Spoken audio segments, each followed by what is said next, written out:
I got Leaf Hetland up, Dallas, Texas, 2025, greater things. How much faith does it take to heal a quadriplegic? Stick around, find out.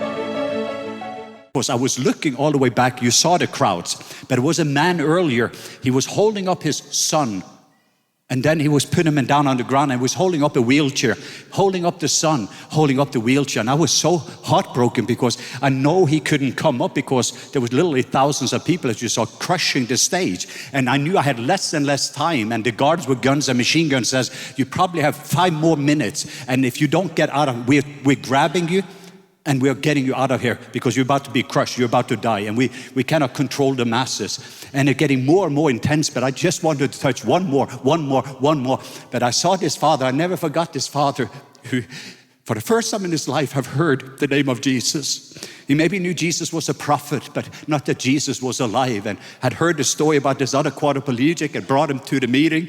And now he thought that I had to touch him, or somebody had to touch, because that's what happened when he saw the healing before. But anyway, the story is, we left there in chaos, and emotionally speaking, you're just broke. You're getting into almost like a depression afterwards. If you have been in some of those settings, you know, because it's been about 6 months of just preparation, and finally you have that breakthrough. And when you're finished, it's the battle you fight after the battle you won. And we finally got to safety, we got to another city, and then I got to Islamabad, and I'm sitting in a hotel in the capital city of Marriott, and I'm just a little down and everything else, miss my family and tired, fatigued, so grateful for everything that Jesus did. But I could not forget about this father. What's going to happen to this father with a boy? And later on, I got a call from my coordinator, and this is about 48 hours after we had left. I got a call, say, wow, since we left yesterday, the presence of Jesus continued to linger. People are going into the mosque. The presence of Jesus is still 48 hours afterwards. We can still feel the presence. And they said, let us tell us one story. There was this man, he came to the meeting, and he brought, 12-year-old, he brought a quadriplegic son.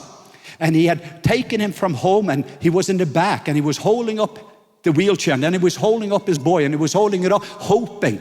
And he left there so disappointed, and he left that meeting, and he came home, and he put his boy on a mat on the floor, and he went in. And when he went to sleep that night, what we didn't know is that the presence of Jesus was just lingering over this boy, and he got this tingling. And this boy stood up to his feet by the morning, walked in and hugged his father.